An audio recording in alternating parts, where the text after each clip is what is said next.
తిరుమలలో శ్రీవారి దర్శనం పొందిన ప్రతి భక్తుడు ఒక క్షణం ఆ మహా దివ్య స్వరూపాన్ని చూస్తూ మనసే ఆగిపోతుంది. ఆ సమయంలో చాలా మందికి తెలియకుండానే ఒక చిన్న విశేషం కనిపిస్తుంది.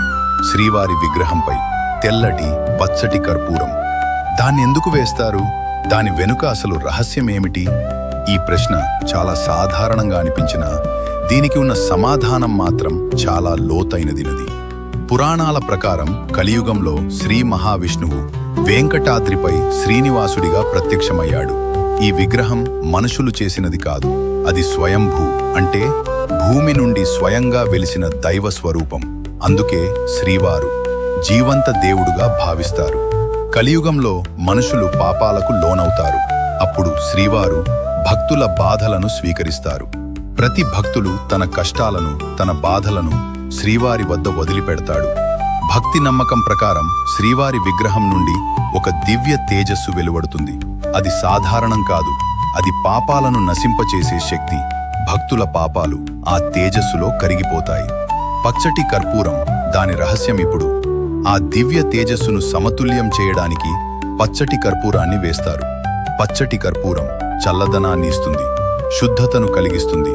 అందుకే శ్రీవారి సేవలో దీనికి ముఖ్య స్థానం ఉంది. కర్పూరం ఒక సంకేతం. కర్పూరం గురించి ఒక గొప్ప విషయం ఉంది. అది పూర్తిగా దహనమవుతుంది, ఎలాంటి మిగులు ఉండదు. ఇది ఏమి సూచిస్తుంది తెలుసా? మన గర్వం కూడా ఇలాగే పూర్తిగా నశించాలి భగవంతుని ముందు. మన గర్వం, మన స్వార్థం అంతా కరిగిపోవాలి. శ్రీవారి ముందు మన స్థానం ఎంత చిన్నదో మనకు అర్థమవుతుంది. కర్పూరంలాగా మన లోపాలు కూడా కరిగిపోవాలి.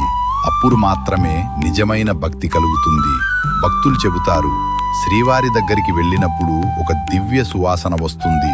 అది కర్పూర సువాసన. కానీ అది కేవలం వాసన కాదు, అది ఒక దైవ అనుభూతి. మనస్సు ప్రశాంతంగా మారుతుంది, ఆలోచనలు నిశ్చలమవుతాయి. తిరుమలలో జరిగే ప్రతి ఆచారం యాదృచ్ఛికం కాదు. ప్రతి సేవ ఒక దైవతత్వాన్ని తెలియజేస్తుంది. పచ్చటి కర్పూరం కూడా ఒక చిన్న ఆచారం కాదు, ఒక గొప్ప సందేశం.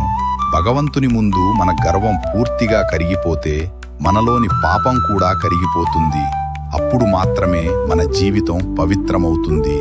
గోవిందా గోవిందా